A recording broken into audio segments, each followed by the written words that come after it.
अब देखो किताबी भाषा के इसका क्लाउड कंप्यूटिंग को समझने से पहले मैं आपको कुछ जो रियलिटी में क्लाउड कंप्यूटिंग होता है ना उसको समझाता हूँ कुछ अलग सी भाषा में और अलग से अंदाज में। तो सबसे पहले आपको एक चीज बताता हूँ, अगर मैं आपको कहीं ले जाता हूँ और किसी मतलब एक ऐसी जगह पर छोड़ देता हूँ और फिर आपको वहां पर खाने का इंतजाम करना है। अब आपके पास दो तरीके हैं खाना खाने के। या तो आप यहाँ पर खाना बनाने के लिए यहाँ पर कोई बर्तन खरीदोगे जिसमें खाना बनाओगे, उसमें जो सब्जी में मिर्च वगैरह मसाला वगैरह जो होंगे वो आप खरीदोगे। जिस चीज को आप बनाने वाले हो सब्जी वगैरह उस चीज को भी खरीदोगे और उसको बनाने के लिए आपको इलेक्ट्रिसिटी या फिर गैस वगैरह का इंतजाम करना पड़ेगा। और जिस चीज पर बनाओगे वो भी अगर आप गैस वाला यहाँ पर कर वो करना पड़ेगा, वरना इंडक्शन वगैरह आपको खरीदना पड़ेगा। फिर बाद में आप सब कुछ खाना वगैरह बनाओगे। अब एक तरीका तो ये हो गया। अब दूसरा तरीका ये हो गया कि आप डायरेक्टली पैसे दो और खाना खरीद के खा लो। अब इसमें फायदा और पैसे जो सेव हो रहे हैं ना वो दूसरे वाले तरीके में हो रहे हैं जिसमें हम खाने को जो है वो खरीद कर खा रहे हैं। अब पहला तरीका जो है वो तब फायदेमंद होता अगर हम ज्यादा लोगों के लिए खाना बना रहे हैं या फिर हमारा रोज का खाना बनाने का काम हम शुरू कर रहे हैं तो। लेकिन हमारा यहाँ पर सिर्फ काम है भाई अपने पर्सनल यूज के लिए, पर्सनल यूज नहीं, अपने पर्सनली हमें खाना खाना है सिर्फ एक टाइम के लिए या फिर कुछ टाइम के लिए और थोड़ा सा खाना चाहिए। तो अच्छा ये होगा कि हम किसी ऐसी जगह पर जाए जो ये खाना हमें प्रोवाइड करता हो, हमें खाने की सर्विस प्रोवाइड करता हो और हम वहां से जितना हमें खाना खाना है हम उतना उनसे खाना खरीद के खा सकते हैं। इसी तरह होता है क्लाउड कंप्यूटिंग में। अब इसका भी एग्जांपल समझ लो। अब मुझे बनानी है वेबसाइट। अब वेबसाइट जैसे मेरी बनी हुई है kkeyword.in और वहां पर आपको नोट्स वगैरह भी देखने को मिल जाएंगे। तो जैसे आप उसको खोलोगे तो उसमें आपको कई सारे फोटोज वगैरह देखने को मिलेंगे, कुछ जो टेक्स्ट वगैरह जो भी कंटेंट है वो सब देखने को मिलेगा। अब वो सब स्टोर कहाँ है? आपको जो दिख रहा है वो ऐसे आपने वेबसाइट खोली तो उसमें जो फोटो दिख रहा है वो फोटो कहाँ है? ऐसा हवा में तो है नहीं। आप कोई भी चीज हवा में छोड़ दोगे और वहां से आपको वेबसाइट खोलोगे वहां से हवा में से लेकर आ रहा है, क्लाउड में से लेकर आ रहा है, ऐसा तो नहीं होने वाला है। अब वो कहीं ना कहीं रहेगा स्टोर। जब आप वेबसाइट को खोलोगे तो वो वहां से भेजेगा हमें कि भाई हमें यहाँ पर ये जो वेब पेज है ये इसको लोड करना है और यहाँ पर जो कंटेंट है वो शो करो। और वो शो कहाँ से होगा? वो होगा जहां पर वो सेव है वहां से अपलोड होकर आएगा और जो यूजर है उसके डिवाइस में वो डाउनलोड होगा, जो कि जब वो वेबसाइट खोलेगा तो वो कंटेंट जो है वो उसके कैशे में स्टोर हो जाएगा या फिर आप कुकीज बोल सकते हो, कुकीज में जाकर स्टोर हो जाएगा। एक वेबसाइट को जब वो खोलेगा तो वो कंटेंट जो है वो कहीं ना कहीं से लोड होगा। तो वो जो लोड होगा वो कहीं ना कहीं स्टोर रहेगा और वो जो स्टोर जहां पर हो रहा है ना वो होता है हमारा सर्वर, वही होता है हमारी क्लाउड कंप्यूटिंग। यहां पर सिर्फ स्टोरेज को ही क्लाउड कंप्यूटिंग नहीं बोलते, कंप्यूटिंग पावर को भी क्लाउड कंप्यूटिंग बोलते हैं, जो कि आगे मैं आपको बताऊंगा। अब यहां पर जो हम स्टोर कर रहे हैं, जो डेटा जो मैंने बताया फोटोज वगैरह है, वहां पर कुछ जो मैंने नोट्स आपको प्रोवाइड करे हैं तो वो नोट्स भी तो कहीं ना कहीं स्टोर होंगे। तो मेरे पास दो तरीके हैं, जैसे मैंने खाने वाला एग्जांपल बताया था, या तो मैं खुद का सर्वर बनाऊं, खुद की यहाँ पर क्लाउड कंप्यूटिंग शुरू करूं और वहां पर जाकर स्टोर करूं, या फिर मैं किसी की सर्विस खरीद लेता हूं।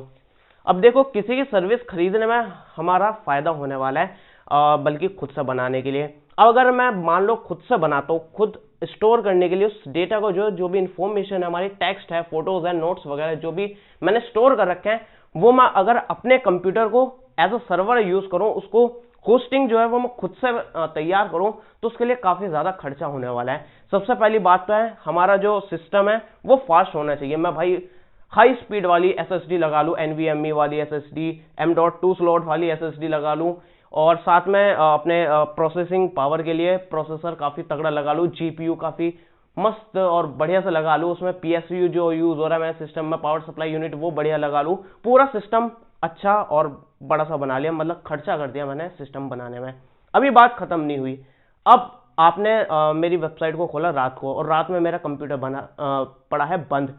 आप वहां से आपने वेबसाइट खोली और आपको चाहिए नोट्स, आपने वेबसाइट खोली, देखा वो खुली नहीं, क्योंकि वो जो इन्फॉर्मेशन थी वो हमारे सर्वर जहां पर हमारी इन्फॉर्मेशन सेव है वहीं से तो वो लोड करता, उसको अपलोड करके आपके पास डाउनलोड होती। लेकिन मेरा कंप्यूटर बंद है, मेरा कंप्यूटर जो है इंटरनेट से डिस्कनेक्टेड है, इसका मतलब वो वेबसाइट नहीं खुलेगी। इसका मतलब मेरा सिस्टम जो है वो 24 घंटे चलता हुआ होना चाहिए, ताकि किसी भी टाइम अगर लोग खोल के देखें मेरी वेबसाइट को तो वो 24 घंटे खुली हुई मिलनी चाहिए। अब इसके लिए 24 घंटे चलेगा तो 24 घंटे की इलेक्ट्रिसिटी भी यूज होगी। कंप्यूटर हैवी बना हुआ है तो पावर कंजप्शन भी उसकी काफी ज्यादा होगी। और साथ में एक चीज और होगी, वो ये होगी कि हमारा इंटरनेट कनेक्शन भी 24 घंटे ऑन होना चाहिए, ताकि हमारा कंप्यूटर 24 घंटे इंटरनेट से कनेक्टेड होना चाहिए। अब आप देख सकते हो इंटरनेट का खर्चा हो गया, इलेक्ट्रिसिटी का खर्चा हो गया, और वन टाइम इन्वेस्टमेंट हमारे सिस्टम को बनाने में लग गई।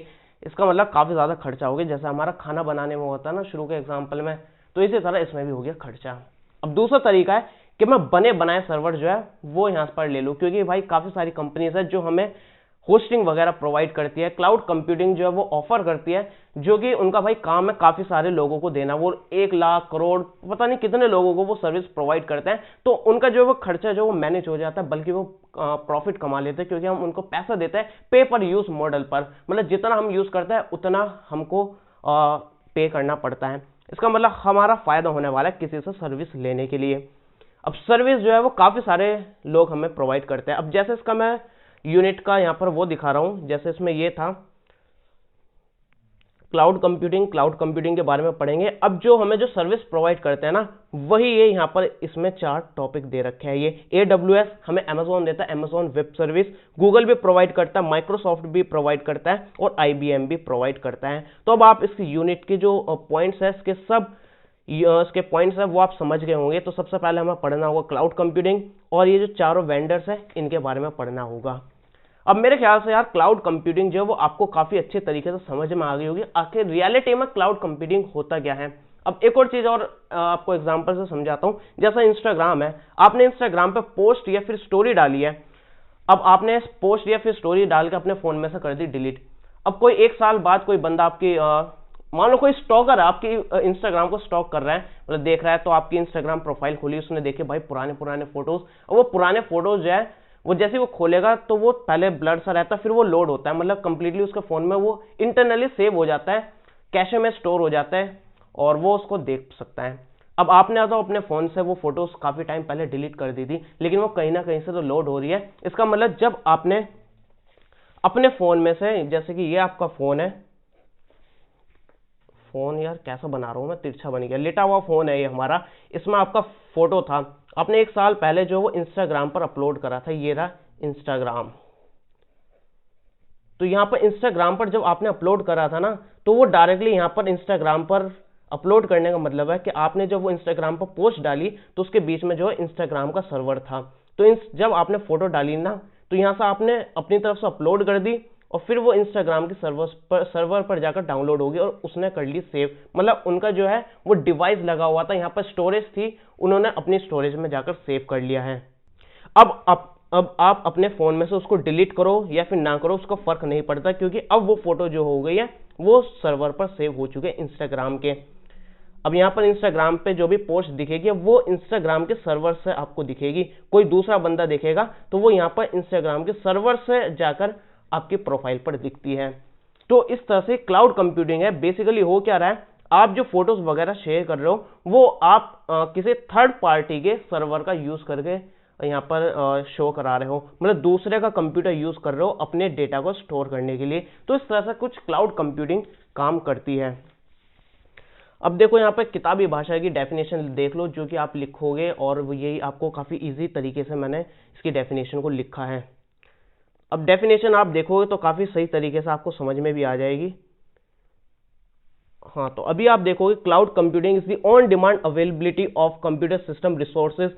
मतलब आपको जब भी कंप्यूटर रिसोर्सेज की डिमांड होगी, आपको जरूरत होगी, तो आपको ये प्रोवाइड करता है। अब वो कौन कौन सी डिमांड हो सकती है, वो काफी सारी डिमांड हो सकती है, जैसे कि डेटा स्टोरेज, आप कुछ डेटा को जो वो स्टोर करना चाहते हो वो हो सकता है, या फिर उसके पावर के लिए हो सकता है। अब डेटा स्टोरेज से मतलब है, जैसे कि आपको पता है ना गूगल ड्राइव होता है, आप अपने फोटो जो है वो गूगल ड्राइव पर अपलोड कर लेते हो। तो गूगल ड्राइव बेसिकली है क्या, वो गूगल वालों का खुद का अपना सिस्टम है, कंप्यूटर है, उनकी हार्ड डिस्क लगी हुई है, स्टोरेज डिवाइस है, वहां पर आप अपलोड करते हो, उनके पास वो सेव हो जाता है। अब आप अपनी तरफ से उसको डिलीट कर देते हो, और फ्यूचर में जब भी आपको जरूरत पड़ती है तो वो गूगल के कंप्यूटर में जो सेव है ना वो आपको जाकर शो होता है। तो इस तरह से क्लाउड कंप्यूटिंग, अब मुझे नहीं लगता कि मैं और एग्जांपल दूं आपको समझाने के लिए, क्योंकि इतने सारे एग्जांपल काफी है क्लाउड कंप्यूटिंग को समझने के लिए। अब क्लाउड कंप्यूटिंग, इसका नाम से भी आपको पता चलता है क्लाउड कंप्यूटिंग, क्योंकि क्लाउड में जो है ना आप मतलब कुछ भी यूज कर रहे हो, जैसे आपने गूगल ड्राइव पर फोटो सेव करा था तो फिजिकली तो आपको कुछ नहीं दिख रहा, तो एक तरीके से वो हवा में जाकर सेव हो गया।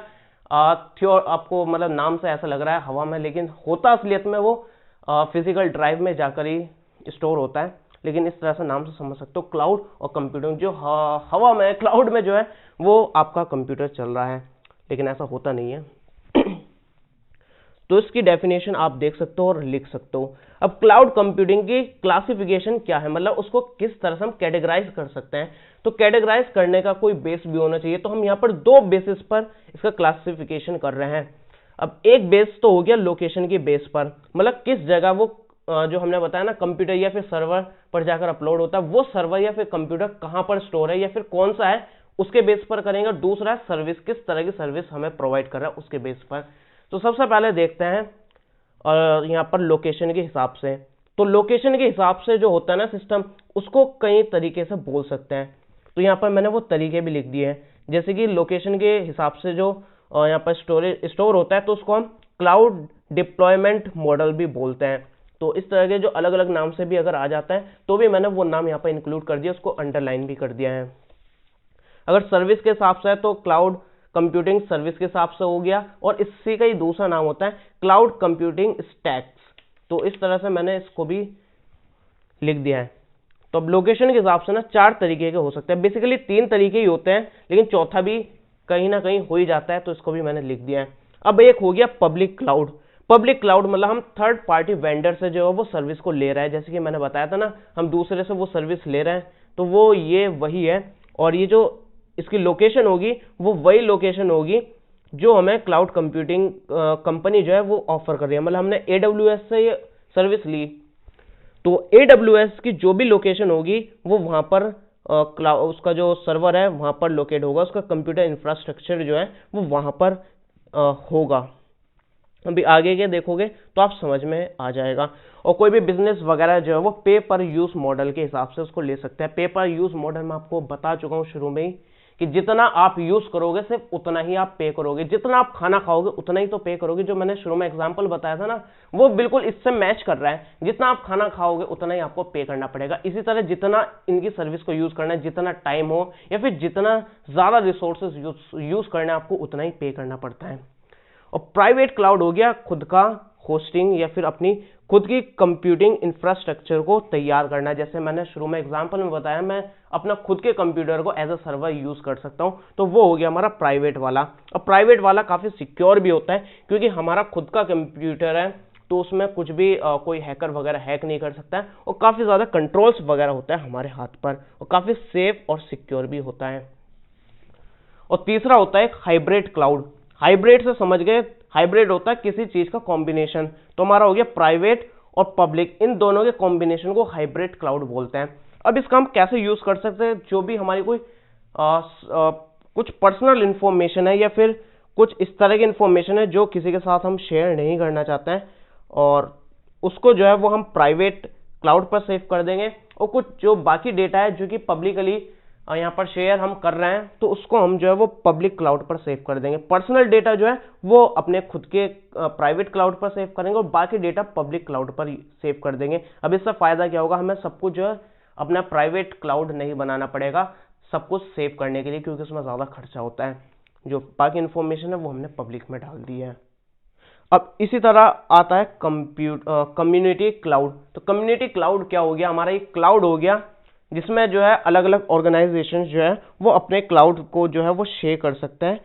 और आप देख सकते हो, मतलब कोई दो कंपनी है, आप समझ सकते हो ये दो कंपनी है, इनका इंफ्रास्ट्रक्चर है और दूसरे का इंफ्रास्ट्रक्चर है। अब इनको जो है वो इनके डेटा की जरूरत पड़ी है, इनको जो है वो इनके डेटा की जरूरत पड़ी, तो ये आपस में शेयर कर सकते हैं।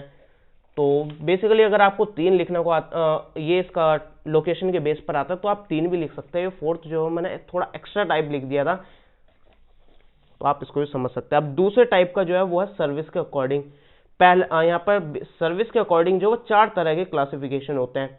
ये IaaS, PaaS, SaaS, FaaS। ये फुल फॉर्म है infrastructure as a service, platform as a service, और software as a service, function as a service.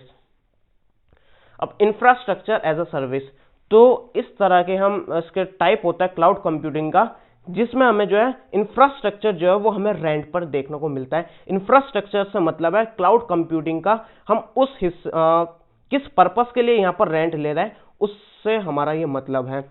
हमें अगर सर्वर चाहिए तो वो हमारा यहाँ पर सर्विस के अंडर आएगा, infrastructure as a service. Infrastructure को हम एज अ सर्विस में रेंट ले रहे हैं, हमें जो सर्विस मिल रही है वो इंफ्रास्ट्रक्चर की मिल रही है। और इंफ्रास्ट्रक्चर में क्या क्या चीज़ हो सकती है, वो हो गया सर्वर, मतलब हम अपना डेटा स्टोर वगैरह करने के लिए उसको यूज़ कर सकते हैं। नेटवर्क, ऑपरेटिंग सिस्टम का भी यूज़ कर सकते हैं। आपको पता है आप क्रॉस ब्राउज़र टेस्टिंग कर सकते हो। मतलब आप सिंपल लैंग्वेज में आपको बताऊं तो अगर आपको विंडोज़ एक्सपी में कुछ काम करना है, कुछ सेटिंग खोलनी है, या फिर कोई ऐसा सॉफ्टवेयर जो सिर्फ विंडोज़ एक्सपी में ही चलेगी, लेकिन आपके पास कंप्यूटर विंडोज़ 10 का या फिर लैपटॉप है, या फिर आपके पास कंप्यूटर है ही नहीं, आपके पास टैबलेट है या फिर स्मार्टफोन है, उसमें आप विंडोज़ एक्सपी यूज़ कर सकते हो। वो कैसे कर सकते हो? क्लाउड कंप्यूटिंग के थ्रू। काफ़ी सारी वेबसाइट्स होती है जो पूरा का पूरा ऑपरेटिंग सिस्टम जो है वो आपको देती है यूज़ करने के लिए। उनकी वेबसाइट रहेगी, जैसा आपने उनकी वेबसाइट को खोला, ये होगी वेबसाइट, आपके पास ऑप्शंस आ गए, आप सर्च कर सकते हैं क्रॉस ब्राउज़र टेस्टिंग, तो आपको काफ़ी सारे मिल जाएंगे। ब्राउज़र लिंक हो गया, क्रॉस ब्राउज़र, मतलब काफ़ी सारी वेबसाइट्स थी, नाम तो मुझे याद नहीं है, काफ़ी टाइम पहले मैंने इनको यूज़ करा था, एग्जैक्ट नेम URL मुझे याद नहीं है। तो आप सर्च करना क्रॉस ब्राउज़र टेस्टिंग, तो वहाँ पर काफ़ी सारी वेबसाइट्स मिलेगी, कोई सी भी खोलना। उसमें आपको विंडोज़ एक्सपी अगर आपको खोलनी है, एग्जाम्पल बता रहा हूँ, तो आपने खोली तो आपके स्मार्टफोन में ना वो वेबसाइट खुलेगी और उस वेबसाइट के अंदर जो है विंडोज़ एक्सपी चल रही होगी। अब आपके पास हार्डवेयर तो है नहीं था कुछ, तो आप जो है यहाँ पर उसका यूज़ कर पा रहे हो। विंडोज़ एक्सपी खुल गई, यहाँ पर आप कुछ भी यूज़ कर सकते हो। तो आप रिमोटली जो है वो एक दूसरे दूर रखे सिस्टम पर जो क्लाउड कंप्यूटिंग के थ्रू हमें ये सर्विस देखने को मिल रही है। तो ये एक अलग जगह कंप्यूटर रखा है और इसकी आप समझ सकते हो स्क्रीन जो है वो मिरर हो रही है आपके स्मार्टफोन पर। तो आप आपने यहाँ पर स्टार्ट पर क्लिक करा तो यहाँ पर इंटरनेट के थ्रू यहाँ पर सिग्नल गया कि भाई इसने स्टार्ट पर क्लिक करा, तो यहाँ पर स्टार्ट पर क्लिक हो जाएगा, जो कि एक अलग जगह पर कंप्यूटर सिस्टम रखा हुआ है। तो इस तरह से यहाँ पर खुल गया और आपको दिख गया। तो जो भी आपको करना अपने स्मार्टफोन में, कंप्यूटर का मजा आप ले सकते हो क्लाउड कंप्यूटिंग के थ्रू। तो एक तरह से उनका इंफ्रास्ट्रक्चर को आप यूज कर रहे हो ऑपरेटिंग सिस्टम चलाने के लिए। इसी तरह डेटा स्टोर कर सकते हो, वर्चुअल मशीन भी यूज कर सकते हो, जैसे कि मैंने बताया ना क्रॉस ब्राउजर टेस्टिंग, ये भी इसी तरह का वर्चुअल मशीन होती है। एक वर्चुअली एक आप अलग से एनवायरनमेंट क्रिएट कर सकते हो, जैसे कंप्यूटर में आपने देखा होगा सैंड बॉक्स वगैरह देखने को मिलता है, जिसमें आप पूरा अलग ही ऑपरेटिंग सिस्टम इंस्टॉल कर सकते हो, उसकी इमेज फाइल को यहाँ पर फ्लैश करके इंस्टॉल करके। और इसी तरह आपने ब्लू स्टैक का भी यूज करा होगा, एंड्रॉइड वाला जो होता है, अपने कंप्यूटर में एक अलग से ही सॉफ्टवेयर डालते हो ब्लू स्टैक वाला, जिसमें आपका एंड्रॉइड ऑपरेटिंग सिस्टम पूरा चल जाता है, लेकिन आप यूज़ करते हो विंडोज़, लेकिन उसके अंदर एक अलग से सॉफ्टवेयर में आपका एंड्रॉइड चलता है। तो इस तरह से वर्चुअल मशीन्स भी होती है। अब देखो यहाँ पर काफ़ी सारी टेक्निकल टर्म्स जो है वो मैं अभी तक तो सब कुछ एक्सप्लेन करके चल रहा हूँ, लेकिन कुछ ऐसे टर्म्स जो है, जैसे मैंने वर्चुअल मशीन भी बताया आपको, और यहाँ पर ऑपरेटिंग सिस्टम किस तरह से हम यूज़ कर रहे थे क्रॉस ब्राउज़र टेस्टिंग के थ्रू, ये सब चीज़ें जो है मैं एक्सप्लेन करके चल रहा हूँ। लेकिन यार ऐसी सारी चीज़ें एक्सप्लेन नहीं करी जा सकती हैं, तो मैं आपको शॉर्ट में थोड़ा बताऊंगा। अगर आपको उसमें समझ में नहीं आता है तो पर्टिकुलर टॉपिक जो है गूगल पर सर्च करके आप देख लेना। बाकी मेरा जो टेक चैनल है उसमें मैंने काफ़ी सारे टॉपिक्स जो है वो ऑलरेडी कवर कर रखे हैं, तो वहाँ जाकर देख लेना, के वर्ड पर यूट्यूब पर आपको देखने को मिल जाएगा। अब ये सर्विस जो है वो कौन कौन प्रोवाइड करता है, माइक्रोसॉफ्ट भी करता है, AWS भी करता है, गूगल क्लाउड प्लेटफॉर्म। मैंने यहाँ पर वही एग्जांपल्स लिए जो आपके यहाँ पर टॉपिक में है ना, सिलेबस में, वही मैंने यहाँ पर इंक्लूड कर रहा है ताकि आपको याद करने में आसानी हो। तो इसी तरह से डिज़ाइन करा ताकि आपको सब कुछ आसानी से याद हो जाए। प्लेटफॉर्म एज अ सर्विस, तो प्लेटफॉर्म एज अ सर्विस से मतलब है कि क्लाउड कंप्यूटिंग एक इस तरह का प्लेटफॉर्म प्रोवाइड करेगा डेवलपर्स को, जो कि वेबसाइट या फिर मोबाइल एप्लीकेशन वगैरह यहाँ पर बना सकते हैं, और उसके लिए उनको पूरा कोई सिस्टम वगैरह खरीदना नहीं पड़ेगा और अलग अलग टूल्स वगैरह खरीदने नहीं पड़ेंगे, सब वो क्लाउड कंप्यूटिंग के थ्रू यहाँ पर यूज़ कर सकते हैं। ये AWS भी प्रोवाइड करता है, गूगल ऐप इंजन भी प्रोवाइड करता है, माइक्रोसॉफ्ट भी इस चीज़ को प्रोवाइड करता है सर्विस को। अब इसी तरह सॉफ्टवेयर एज अ सर्विस, तो यहाँ पर क्लाउड कंप्यूटिंग जो है वो एक तरह की सर्विस प्रोवाइड करता है जिस पर आप अपने सॉफ्टवेयर को जो है वो रन कर सकते हो, उसको होस्ट कर सकते हो। जैसे कि आपको एग्जांपल बताता हूँ, Microsoft office 365। MS office use करने के लिए आपको पूरा सॉफ्टवेयर इंस्टॉल करना पड़ता है अपने कंप्यूटर में, लेकिन आपको पता होगा कि आप ऑनलाइन भी माइक्रोसॉफ्ट ऑफिस को यूज कर सकते हो, वो भी फ्री में। कोई आपको यहाँ पर एक्टिवेशन यहाँ पर या फिर रजिस्ट्रेशन वगैरह नहीं करना पड़ता है। पूरा जो सॉफ्टवेयर जो है वो यहाँ पर उनकी वेबसाइट है माइक्रोसॉफ्ट ऑफिस 365, सर्च करना गूगल पर, उस वेबसाइट को खोल के पूरा MS ऑफिस आपका चल जाता है। आपको कोई इंस्टॉल करने की जरूरत नहीं पड़ती, आपके ब्राउजर में ही ये खुल के चल जाता है। आपको वर्ड यूज करना है, जो भी यूज करना है, PPT बनानी है, जो भी करना है आप वहां पर कर सकते हो। गूगल ड्राइव वो आपका, जीमेल हुआ, यूट्यूब वगैरह जो भी आप यूज कर रहे हो, ये सब एक तरह के सॉफ्टवेयर है, एक तरह की एप्लीकेशन है जो कि क्लाउड कंप्यूटिंग के थ्रू चल रही है। अब यहाँ पर है FaaS, function as a service. ये बिल्कुल ना प्लेटफॉर्म एज अ सर्विस की तरह ही है, लेकिन यहाँ पर जो है कुछ लिमिटेड फंक्शंस ही रहता है जो कि आप यूज कर सकते हो किसी सॉफ्टवेयर या फिर वेबसाइट को बनाने के लिए। बेसिकली डेवलपर्स के लिए सर्विस होती है जो कि अपनी वेबसाइट या फिर एप्लीकेशन वगैरह बना सकते हैं। ये जो डेफिनेशन थी, ये मुझे ऐसा लग रहा था आपको कुछ समझ में नहीं आया या फिर इतना मजा नहीं आया, मुझे भी इतना मजा नहीं आ रहा था इस डेफिनेशन में। जो मैंने आपको नोट्स की PDF दी है उसमें भी यही डेफिनेशन है, उसको मैंने एडिट नहीं किया है। तो उसकी जो बढ़िया तरीके से जो डेफिनेशन है वो मैंने यहाँ पर लिख दिया। आप जो प्रिंट करोगे या उसको मेरे हिसाब से तो प्रिंट कर लेना, तभी आप उसको अच्छे तरीके से समझ पाओगे, पढ़ पाओगे। तो उसमें ये काट देना और उसकी जगह चाहे तो लिखा रहने देना, उसको पढ़ लेना, जो आपको पसंद आए वो कर लेना। और यहाँ पर इसकी FaaS की डेफिनेशन जो वो ये वाली लिख लेना, ये काफी इजी रहेगी पढ़ने में भी। It is a type of cloud computing, you can use the functions provided by the FaaS provider to develop an application. तो ये आप इजीली समझ गए होंगे, जो मैंने एक्सप्लेन करा वही लिखा है।